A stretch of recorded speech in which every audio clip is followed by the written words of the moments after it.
Welcome to Reigniting You, the show that explores a variety of topics and timely issues for making successful mid to late career transitions with a renewed sense of purpose and fulfillment for the next phase of your career and life, regardless of your age.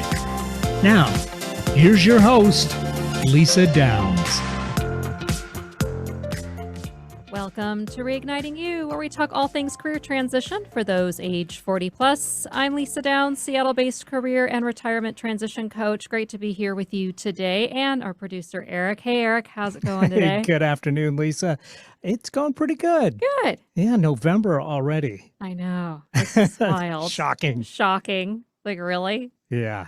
I mean, didn't the year just start? It feels like 2020 just started, actually. It does. Yeah, it does. Yeah.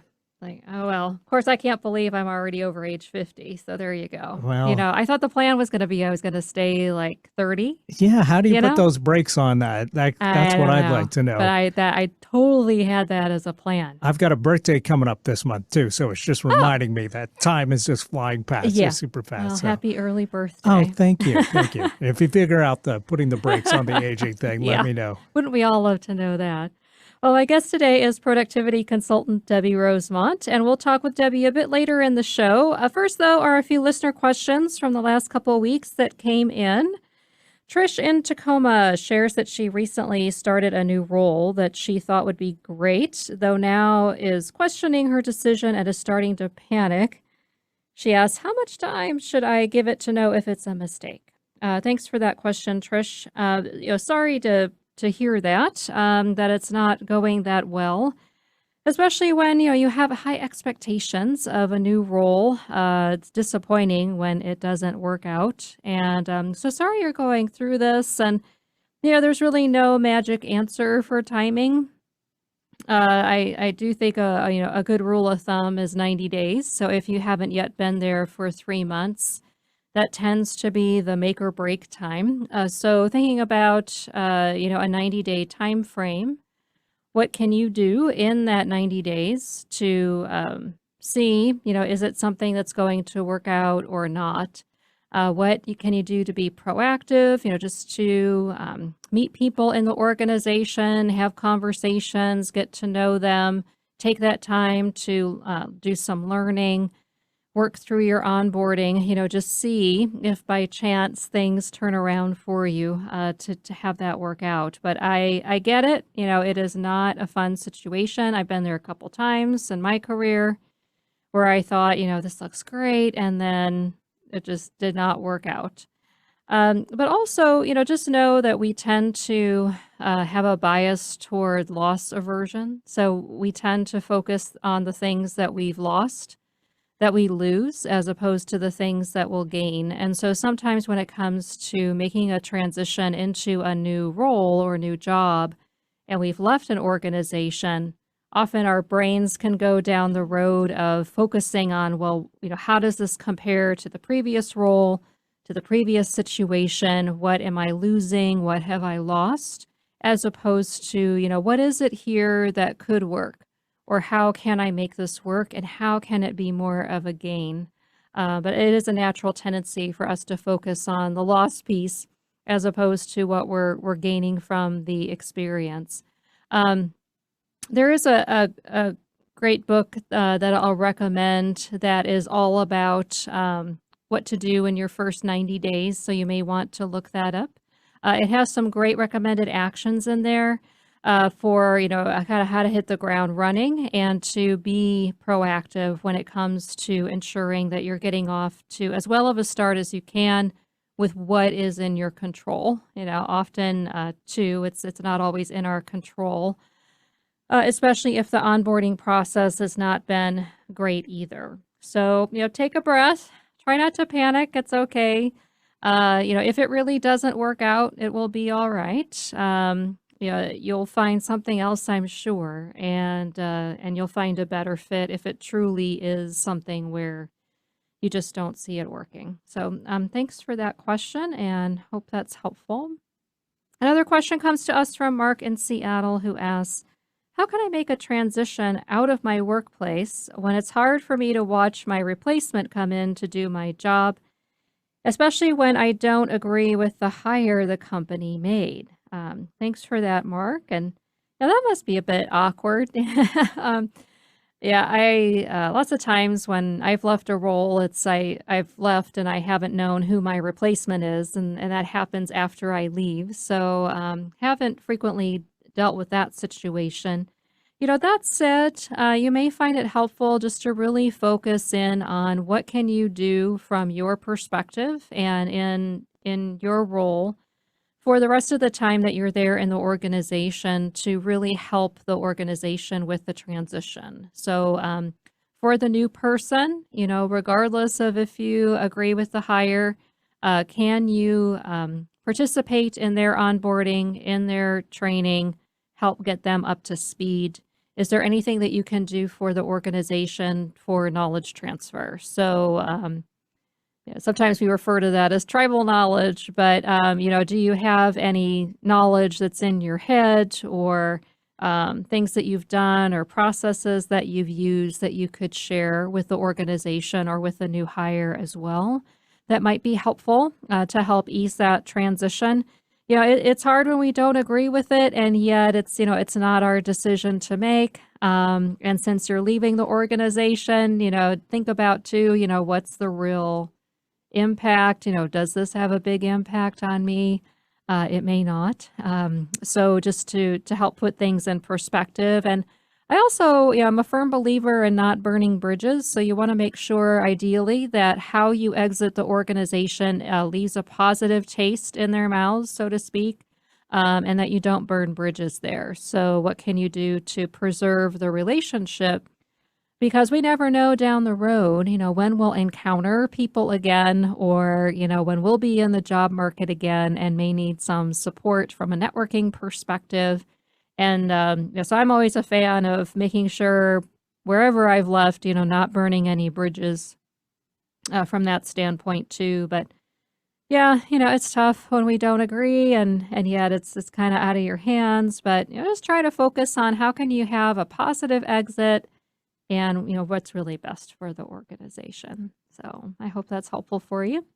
So what do you think, Eric? Have you ever, kind of gotten in a new role and gone, and had that panic moment, or had a tough time leaving a job? Only every time. Yeah. Definitely. I mean, you can't help but feel a little bit panic whenever you take on a new role, just because you wonder, am I doing this as well as I should? Have I learned everything that I need to know to make this go smoothly? But oftentimes, that's like an internal perception, and the other, your coworkers and your management may be thinking, wow, they're really doing a great job. So you can't let that negative self-talk be too overriding. I guess just enough to motivate you to try and do your best, I think is helpful. But yeah, I mean, great questions. It is hard. And I thought your advice to Mark there was, just on point, because he may not agree with their new hire. And I think that's a rare case where someone's replacement has been hired before someone left. It's usually after. But it's not your job anymore to care about that. So that's the thing. You're leaving them. You got to leave stuff in their hands, Yeah, and kind of trust that, they've done a good job with the vetting process and the interview process, and, to bring the person on, and, whether you're involved in that vetting and interviewing process or not. But yeah, it's one of those things, you just got to kind of have to let it go. And it's hard if it's, especially if the role is one, or, the work that you've done, you treat it like your baby, right? And you have a lot of sense of ownership over it. It can be hard to let go, but yeah, it's like, it's not really your issue anymore, and it's okay. So I imagine back in the old days where pensions came from the company, so you were vested in them being successful after you left. That people must have felt like a lot of ownership over companies. But nowadays, it's your own wages that you've put into any kind of retirement that you have. So, you gotta let go. That's right. That's That's right. I'll try not to sing that song from Frozen. Right. Let it go. For sure. Well, the next question is from Diane in Boise, who shares that she's thinking of starting a business to be her own boss, though isn't sure she wants to start from scratch or have to have a long ramp up time to make money. And she asks, how can I get started that's not necessarily from the ground up? Thanks for that question, Diane. A few different ways you can go with this. So, a few different avenues you could pursue. When you think about being a business owner, there are kind of three main avenues to go. One is to, as you said, be a startup. So, startup from scratch. And it doesn't sound like that's something you're necessarily interested in or might want to do. The second is to be a franchisee. So you could get into a franchise business that already has the tools and the business model and the framework and structure and the branding all figured out and marketing support and all of that, and invest in being a franchisee of an existing business. You could also consider purchasing. So you could acquire or buy a business depending on your financial situation where you're taking it over from someone. So perhaps a retiring business owner or just someone who is looking to get out and sell the business. So those are, three avenues for business ownership. If it's really about having more freedom, flexibility, you could also consider going down the paths of being a contractor. So you could do contract or gig work where, you might sign a 1-year contract or 6-month contract at a time to work for an organization. Or you could also consider who can you partner up with? So who might be a business partner where you can combine efforts and investments and lean on each other to get things going, or partner up with someone who has an existing business and see if they would be open to bringing you on in a partnership model. So just some ideas there, so you don't totally have to start from scratch. 'Cause, yeah, I think when I started my business, a lot of people told me, on average, it takes about 3 to 5 years to really get in the groove with it. And I think that's pretty accurate. So, but just some ideas there for what you might want to do. Next is a question from Oscar in Maple Valley, who asks, how can I best answer the job interview question about why I want to change careers? Thanks for that one, Oscar. Yeah, it's always interesting when you get that question. But I would just ensure you've got your response prepared ahead of time, for that. Focus on your skills. What's the value you bring? How do you fit in what you do and who you are fits well with the organization, what your career goal is, just to set it up so it doesn't give the perception and impression that you'll be a job hopper, but be honest at the same time. Why does the role intrigue you? Why does it interest you? And then just really focus on those skills and value that you bring. So thank you for that. So Eric, thoughts on those couple of questions? I thought those were some good ones. Yeah, great questions for sure, and great advice. I mean, who hasn't thought about starting their own business if they're, not necessarily 100% satisfied with, working for somebody else. And, there's a lot to it, though. It's definitely something you don't want to enter lightly. So Yeah. it is smart to, find those avenues where you can kind of start a little bit ahead, like you were talking about. Yeah. Yeah. It's definitely not for everybody. And there's a lot, especially once you get into it, there's definitely a lot more to it. And everything from handling paying yourself and payroll taxes and what comes off the top to go to the IRS to business licensing and how you're going to set up your business structure, let alone all the marketing, business development, so sales and marketing and everything else, plus what you're going to offer. Yeah. Right? So what are you going to offer? Are you going to be a product business, service business, combination of both? What do those offerings look like and your target market? So, yeah, definitely a lot to consider and to go into that for sure. Yeah, it can be a lot. So, Definitely. And the job interview question. I mean, yeah, this is one that no doubt is coming up in interviews across the nation every week now Every week. Yeah. about changing careers, because it seems like a lot of people are, maybe the pandemic just made them reconsider everything in their Yeah. life, including their career. So I think, employers are probably willing to give that maybe a little more leeway than they used to, but so smart to be prepared to answer the question ahead of time. Yeah, I'm always encourage folks to hop online, do a search on the most common interview questions, and have answers ready to go for those. So Yeah, just do that absolutely. homework and that preparation, and chances are then you'll be able to sail through really well and feel confident in your answers. So. Yeah, for sure. Well, thanks, Eric, for that. And a reminder that if you have a career transition related question, you can email it to reignitingyou@gmail.com or leave me a voicemail at 360-436-6496. That's 360-436-6496. I'll then answer it for you on a future show. And it's time for our first break. When we come back, I'll introduce our guest for the show, Debbie Rosemont, who's here to share her story and talk with us about how we can combat burnout and more.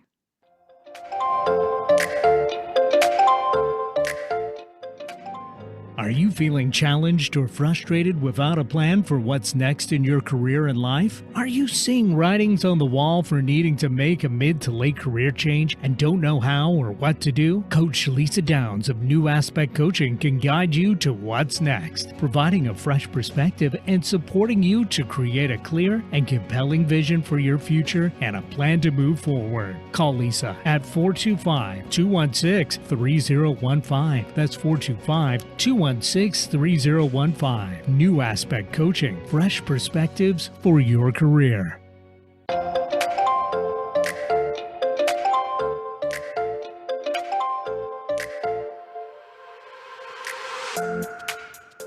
Welcome back to Reigniting You, the show that focuses on all aspects of making mid to late career transitions. I'm your host, Lisa Downs.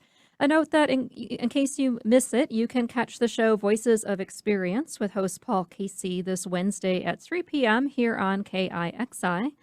Voices shines a light on people with experience in their fields of travel, public affairs, adventure, health, and fitness, with an emphasis on sustaining your own business. That's Voices of Experience, Wednesday at 3 o'clock.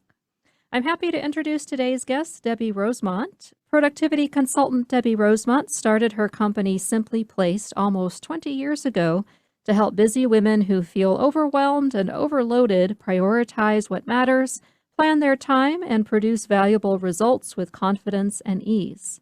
She loves helping clients implement strategies to work smarter, not harder, through her group It's About Time virtual productivity program and her highly customized individual 6-month productivity transformation package. She's the author of the book 6-Word Lessons to Be More Productive and co-author of One Habit for a Thriving Home Office. She's a wife, mom, sister, friend, volunteer, business owner, dog lover, and travel addict. She recently returned from 6 weeks of living and working in Spain and can't wait for her next adventure. Hi, Debbie. Welcome to the show. Great to have you here. Thank you. I'm thrilled to be here, Lisa. Absolutely. And so I always like to start with guests with finding out more about your career journey and career path. So what is the story of what's led you to your current work? I started my career in retail banking and did that as a part-time job while I was helping to pay some college expenses. And when I graduated, I went into human resources, and I had about a 10-year career for a large financial institution in HR, much of it in recruiting and some of it in training and as a generalist.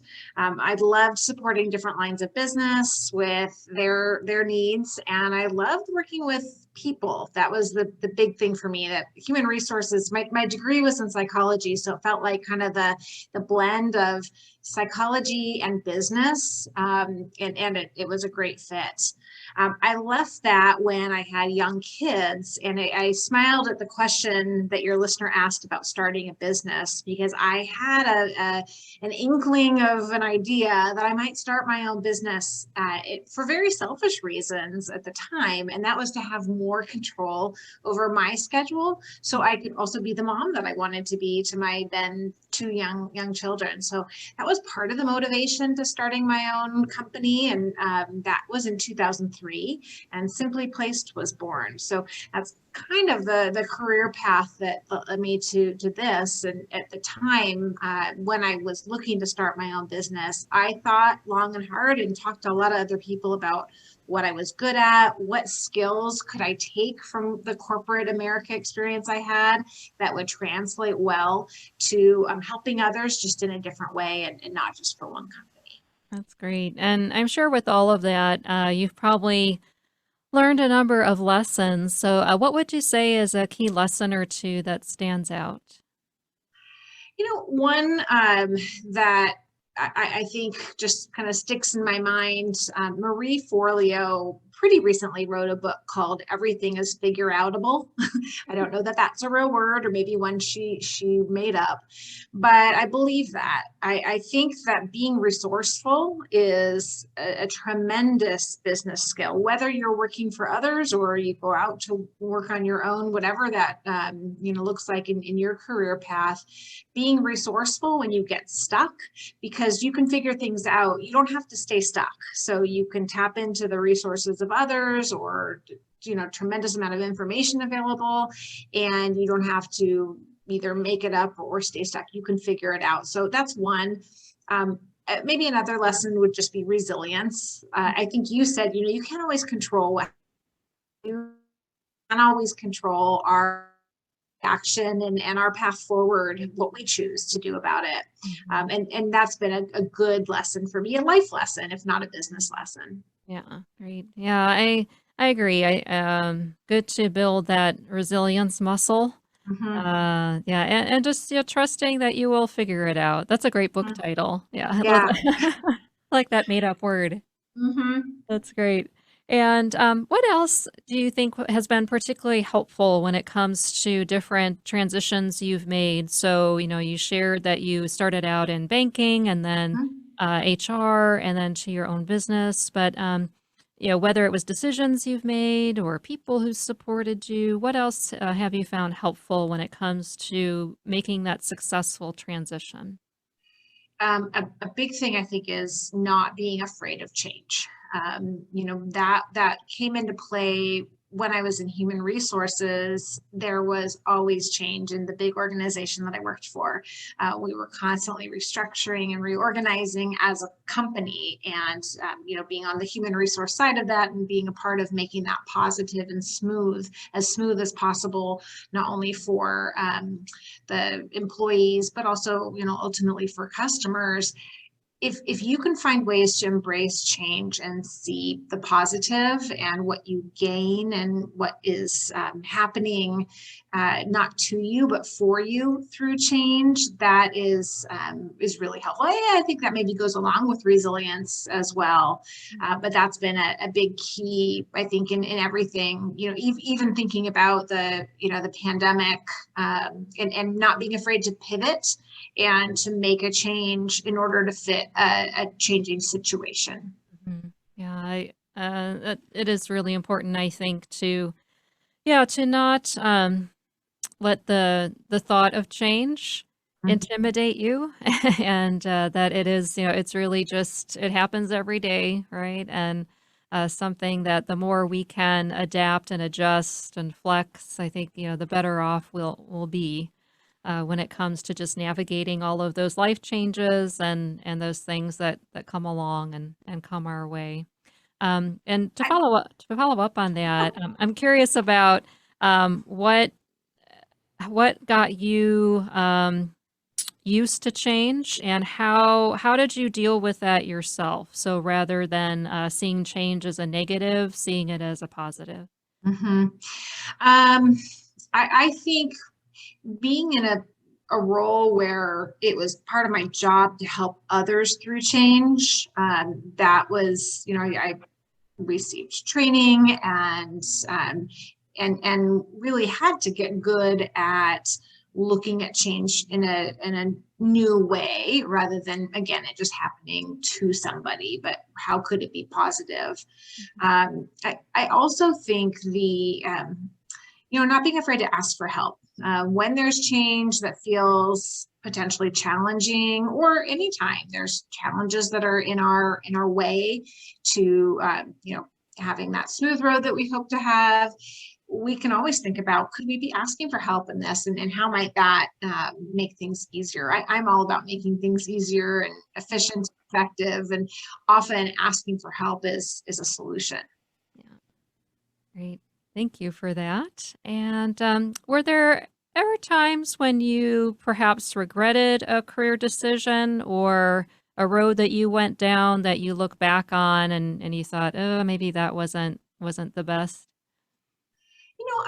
I don't think I have any major regret. I had some challenging roles that definitely stretched me. And at the time, I think going into something with a bit of trepidation or fear, maybe lack of self-confidence, and growing from that, I could see that in a couple of roles. So when I was in human resources, I was put pretty quickly into a manager role where I was managing other people, and was asked at one point to manage an office that was struggling. And this was an office that was quite a commute. At the time, I lived in Southern California, and it was far from home. And I was asked to do it for a period of time just to kind of shore up this office.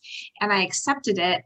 And as soon as I started that commute and that dove into that commitment, struggling office, so employees that were having challenges and struggling, a really, really long commute, I had to find ways to make that work and to turn it positive. So, I got creative with asking for some, kind of alternate start and end times to my day so I could minimize traffic. I didn't mind getting up and heading out early. Sometimes I worked really long days. And at the time that was okay, but there were some sacrifices that I chose to make for a period of time. So I don't have regret, but it was a challenge, and I needed to find ways to make that okay and to fit into the lifestyle that I wanted to have. Yeah, gotcha. Yeah, thanks for sharing that. And yeah, I can't imagine dealing with that Southern California traffic.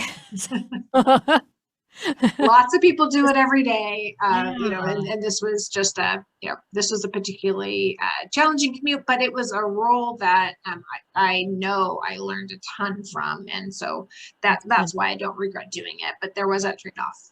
That's good. Yeah, great to have that learning too. And what recommendations do you have for someone who's going through a time of change and transition, just for themselves to stay motivated, positive, and persevere? I talk about with my clients the idea of kind of values-based planning. So thinking about how you spend your time and the things that you do, and making sure that they generally are in line with your values, because that's when we feel best, when we're doing activity or spending time on things that we can tie back to what we hold important.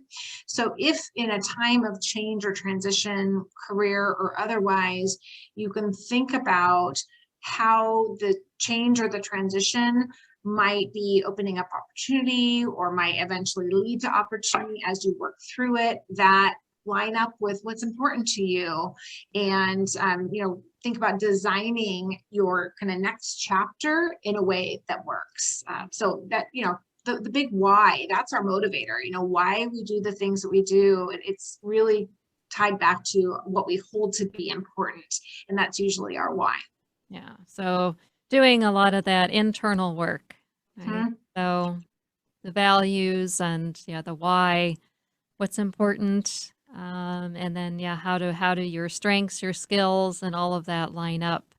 It takes a lot of introspection and a bit of analysis, I think, and I think that's great advice. And And who would you say has been a big influence on you in your career? So, who is someone, and you don't necessarily have to name names, but who kind of contributes to where you are in your career, or just who you are today? Yeah. I would say my parents, and I don't know if that sounds cliche, because it's interesting. I never worked with either of them. And they both had very different, kind of adult lives, and career paths, so to speak. And I think about, what my dad modeled was, a work ethic for sure.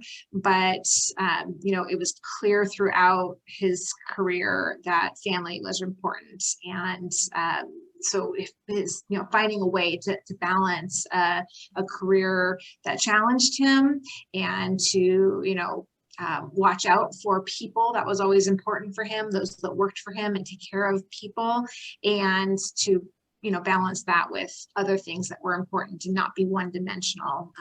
That was a great kind of model throughout my career as well. I'm just keeping that in mind. Yeah. How did he wind up doing that for himself to have that Um, balance? Yeah, I think, as I look back, he worked really hard, and there were definitely times that he had to travel or work long hours. But when I think about he never missed a milestone activity. He was involved. He was engaged. He wasn't distracted when he was home. And I don't know. It'd be interesting to see, because that was a different time. There was not the internet. There was not his cell phone, smartphones. So, he did a good job, I think, of compartmentalizing, and worked hard when he was at work, and also was very engaged at home when he was home. And I think that helped. And how for you, how has that rubbed off in terms of what you do to achieve that balance for yourself? I think that compartmentalization, thinking about work, when you introduced me, you mentioned I just returned from 6 weeks of living and working in Spain, and that, wanting to not work the whole time I was there, but also not taking a 6 week vacation. I needed to balance working at times and exploring and adventuring and playing, which was the objective of going to experience a different culture. So compartmentalization was my friend, and I think it is, and I love teaching it to other people as well. But the idea that, these are work times, or these are work blocks, and then outside of those, trying not to let work creep in. And sometimes that's, not picking up the phone or allowing notification or that sort of thing, to really be present in whatever you're doing, but compartmentalize. That's great. Love that. And thanks so much, Debbie, just for sharing about your path and your lessons, and how you've gotten to where you are with your work. Really appreciate it. It's already time for our next break. When we come back, Debbie and I will talk about how to make the best use of our time, counteract burnout, and much more.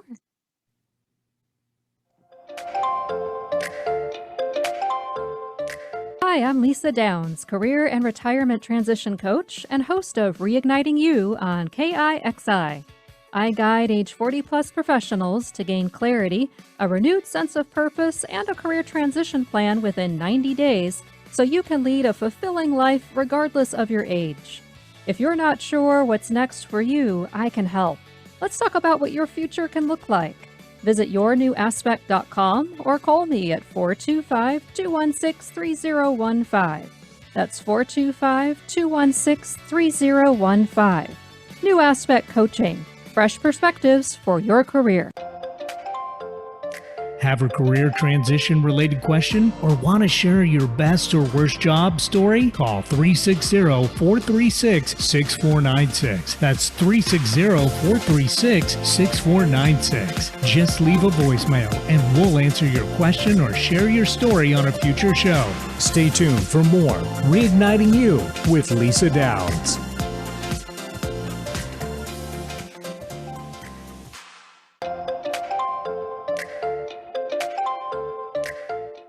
Welcome welcome back to Reigniting You, the show that discusses timely issues and topics about career transitions for Gen Xers and Boomers. I'm your host, Lisa Downs. A reminder that if you'd like to get in touch, you can head on over to my website, yournewaspect.com. There you can download my free career transition readiness quiz, as well as sign up for my free weekly career tips e-newsletter, or just send me a note. Be great to hear from you. That's yournewaspect.com. And we're here with productivity consultant Debbie Rosemont. So Debbie, let's go ahead and jump back into our conversation.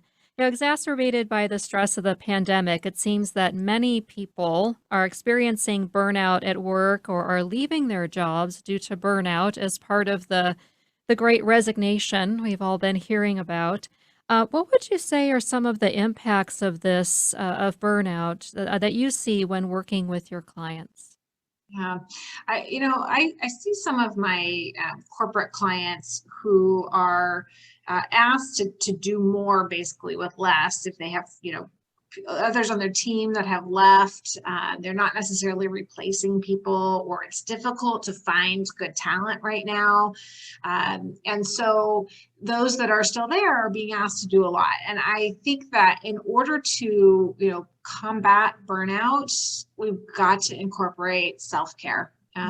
We've got to look for where, if at all, there is any time waste, and to fix those challenges so that we make sure that when we're at work, we're spending time efficiently and effectively to get the results, and we're not, spinning our wheels or doing things that, we don't have to be doing in times where, resources might be tight. Yeah, that makes a lot of sense. And how would you say that we can all make the best use of our time? So especially when we're juggling with the work demands, the family demands. Many of us are still dealing with virtual work or hybrid environments, kind of confusing work situations these days too. Yeah.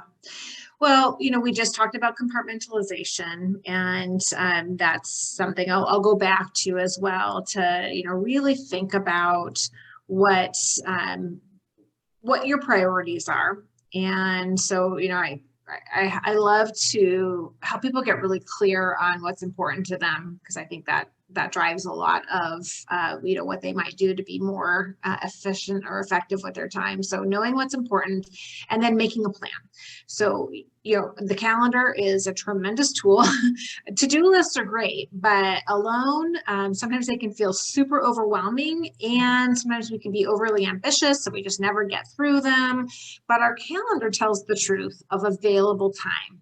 So when we can take things from a to-do list and block time on our calendar to get the important things done and do that first, it's helpful, because it makes us identify time that's available to us, hopefully protect it against other things. And I see this a lot in organizations where people's calendars are shared with others, and that can be good for communication and collaboration purposes. But when others can just book meetings over things, that becomes problematic, because we want to reserve time for things that are important. So I think prioritizing, planning time, and then really being present and putting some good practices in place so that you can focus on one thing at a time, eliminate time wasters to get important work done. Yeah, those are great tips. And yeah, it seems that we can often set ourselves up to fail with those to-do lists, right? Yeah. So, here's the 25 things I want to get done today. Right. And then we get frustrated when we don't get to all of it, because we've got meetings and other commitments and those important things. So, yeah, thanks for that. And what are your recommendations for how we can work at our best and be our most productive in a way that decreases our chances of experiencing burnout? I think that the way that we start our day is so important. And so considering, how are you starting your day? And is it in a way that feels proactive? Are you taking a little time to plan out what's important? If you haven't done that the day before, that's actually the best time. Are you starting by reacting to what's happening to you by, getting lost in your inbox and never getting out? It's 5 p.m. and you've done email all day long. Or are you consuming a lot of bad news or social media or things that aren't really that important to you in the morning, and that sets you up to be on a rocky start or maybe a negative start to the day? So one thing I think people can do to combat burnout and to take good care of themselves is to have a good morning routine. Perhaps it starts the night before by making some decisions, what time are you going to get up, and then honoring that. Maybe you can set a coffee maker ahead of time, or if you've got the ability to program, I'm big on automation where we can do that so that that's ready for you in the morning. If you've got kids to get out the door someplace, there's some things that you can do to smooth that process in the morning. And then can you take some time to yourself? Is meditation, exercise, visualization, planning part of a day for you, or part of your morning, so that the day then unfolds in a positive way, and so that you have energy to attack your day. And you had mentioned the self-care, and then, as you said, taking, that time for yourself. And it seems as though that there is this prevalent bias that having good self-care means we sacrifice productivity, or that, it's not necessarily that important when it comes to getting stuff done. Yeah. So how can we combat that notion, you think? Well, it's not true. So that's the first thing, is you can just trust me that that's not true. Breaks are productive. That's a hashtag I've used on different social media posts. Hashtag breaks are productive. Our minds need a break from concentrating on something. Our bodies need a break. We need to move. We need to make sure we're nourishing ourselves with, foods that make us feel good and energized. We need to hydrate. And when we're doing those things, then we need breaks to use the bathroom. So we've got to take breaks throughout the day, and then, weekend or evenings to have time to re-energize, to refuel, to relax, all those words, so that when it's time to get serious about work again and to concentrate and focus, time is finite. We only have 24 hours in a day, and I can't give anyone a 25th hour, but our energy and our attention are things that we can work on. And when we do that, when we increase our energy and our ability to pay attention, we make more of our time. So those are some good things to be thinking about, and just knowing that self-care is not selfish and it's not counterproductive. In fact, it is productive, so that when you focus on work, you're going to get more done, because you're going to be able to focus and avoid distraction and all that good stuff. Great. Yeah, we're no good to other people, right, if we don't take good care of ourselves. Yep, you know that saying, right? When you're on an airplane, we're maybe not on them as often now as we used to be, but put your own oxygen mask on first. There's a reason for that before helping others. Yeah, great. Thanks for that. And and just, speaking of the pandemic and things being different, many of us have been working from home for the last year and a half or so. And what can we do to have some structure and boundaries so it doesn't feel like work and home life are just blurring together quite so much? Yeah. Well, you can have a place where you work consistently. So you may or may not have the luxury of having a home office, a dedicated home office. If you do, fantastic. Make sure it's organized, that you have good lighting, that you can, have quiet. But if you don't have a dedicated home office, just having a place that you work consistently can kind of signal to your brain, oh, we're sitting here, it's time to work, or we're not, so it's not time to work. And that can help with that compartmentalization that I talked about before. Having things that you need organized so that you can find what you need quickly and you don't have to waste time. As a big proponent of, no matter where you work, you want that to be the place or the key.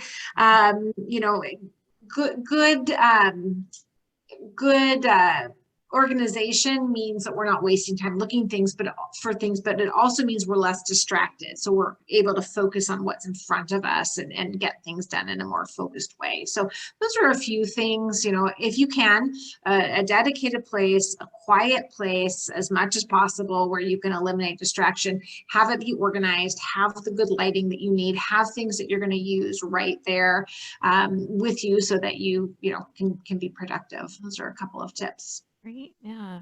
Very cool. And Oh, sorry. oh, One other thing too, Lisa, a start and end time. oh So yeah. if, not only a start and end time, but even if you no longer have a commute and you used to use that time to kind of transition, I know a lot of people did, they would kind of transition from home life to work life on their way to work and back, also kind of let go of work and transition back into home life. And if you don't have that commute where you're getting into a car and going to an office every day or even at all, then you can create your own transition to kind of signal to your brain the start and end of work. And it's a great idea to do that. I have one client that created her own commute by she would finish her morning routine and then she would literally walk out her front door at home, walk around the block, come back in and sit down where she would do her work. And then at the end of the day, she would close up her computer, she'd wrap up what she was doing work-wise, and then she would do the same but reverse commute. She'd walk out the door the other way around the block and back in. So she created her own commute, and that was really helpful for her to have that transition from work time to home time. That's great. Very fun. I like that. Yeah, that's a fun way to do it and make that, as you said, kind of make that mind shift and to just feel like, okay, now I'm, ready for the work day. And what would you say are a few additional habits that virtual workers can form that can help be both efficient and effective, still having a personal life?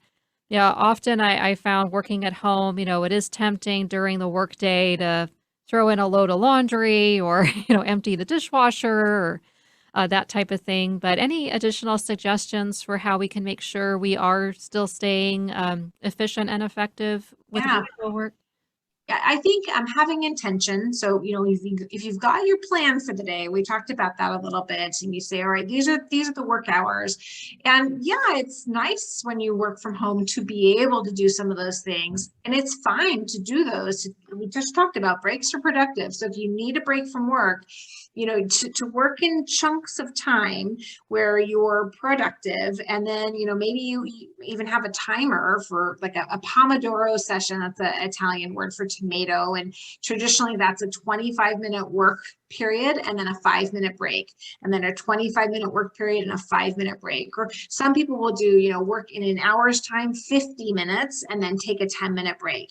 So it's those break times that you can do you can go unload the dishwasher in 10 minutes, or you can switch a load of laundry. It's very possible. The challenge is keeping those breaks also times so that when you go to the kitchen to unload the dishwasher, you unload the dishwasher, but then you don't also notice, oh, maybe I should do this and this and this, and you never return to your office. Yeah. You kind of lose that focus. So I think having intention and even saying out loud, like, I'm going to sit and focus on this, newsletter I'm writing for the next 25 minutes. And then the intention, I'm going to take a break and I'm going to go switch the laundry or take a walk or whatever it is.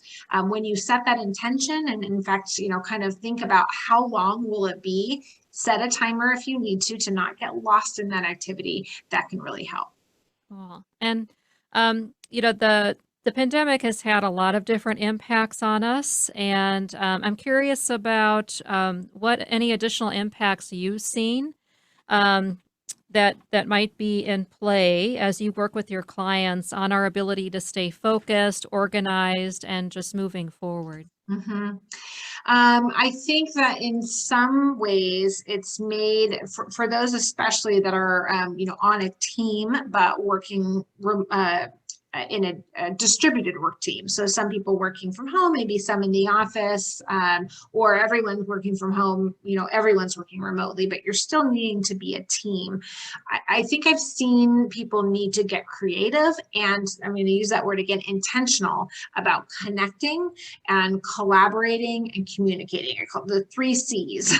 Those are 3 things that allow us to work productively as a team, where when we're in all the same physical workspace, sometimes the conversations that happen by the water cooler or in passing, or you can, stop by and ask somebody a question, those can all be interruptions. And so sometimes it's nice not to have that happening all throughout the day.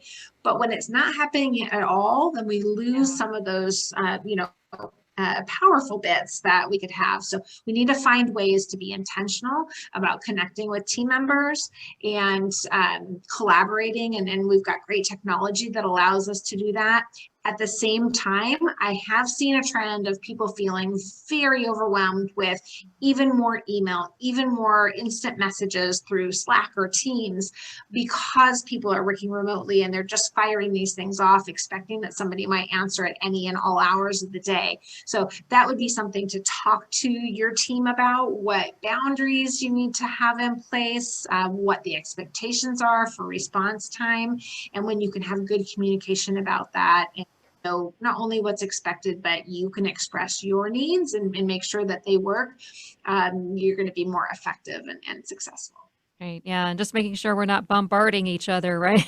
Right. Just because we have access doesn't make it, doesn't mean we have to use it, right? Every moment of every day. So For sure. For sure. And if we do feel overwhelmed by everything going on, what advice do you have for how to not let it get to us in a way where we can really get off track or feel derailed? Yeah. I mean, one of my best strategies for combating overwhelm is to break something down. So whatever it is that's feeling overwhelming, sometimes just putting some words to paper or mind mapping, an issue or a challenge or a big project that feels overwhelming, to break it down and identify components and then steps. And for anyone who feels stuck because they're overwhelmed, you don't necessarily have to identify every step that's going to get you from point A to point Z.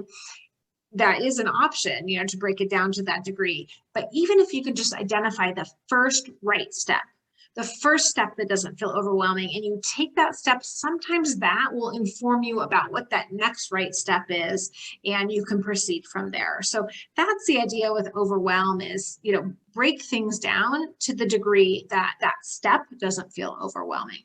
Right. And Debbie, And ask for help. Oh yeah, and ask for help, right? Very important for Mhm. sure. And last question is, how can people find you?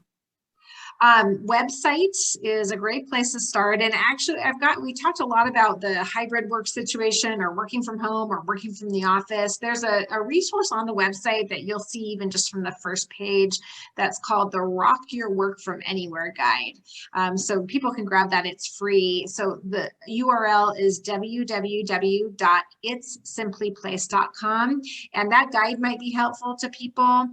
Also on the website, you can book a discovery call with me if you want to talk about working together or share a challenge with me. I'd love to connect that way. And then on almost all social media platforms, the handle is Simply Placed. So you can on Instagram, Facebook, LinkedIn, Twitter, find us at the handle Simply Placed. Great. Well, thank you so much, Debbie, for being here. We really appreciate it and appreciate your recommendations and insights. Great to have you on the show.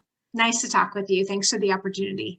Take care. And it's time now for my Reignition recommendation, your weekly tip for your career transition, regardless of your age. And in line with what Debbie spoke about, my tip for you this week is to identify any habits, so any bad habits that are getting in your way, whether it's procrastination or not having a morning routine, getting absorbed in the news, as Debbie mentioned. But what's a habit that you'd like to work on changing? And if you can identify just one, and then what are 2 or 3 steps you can take to help change that habit, you will be well on your way to having a successful career transition. A reminder that if you'd like to get in touch, you can go to my website, yournewaspect.com. There you can download and take my free career transition readiness quiz. You can also sign up to receive my free weekly career tips e-newsletter, or just send me a note. I'd love to hear from you. That's yournewaspect.com. Well, Eric, thanks for your support today, as always. What are your thoughts from what Debbie shared with us today? Oh my, so many great tips in there, especially the stuff about time management I thought was really great. Using the calendar, whatever calendar you use is just so helpful, as if you've got lots of tasks to deal with in a day, and scheduling that time to do the things that you need to do. Yeah, exactly. Yeah, I agree, and love the point about, operate off that calendar as opposed to that big laundry list of tasks and setting yourself up to fail from that Exactly. perspective. And I agree. So a lot of great tips there. Well, join us next Monday at 3 o'clock when my guest will be business and startup consultant and host of the podcast Founders Unfound, Dan Kahanya. Thanks for listening. We'll talk to you next week on Reigniting You.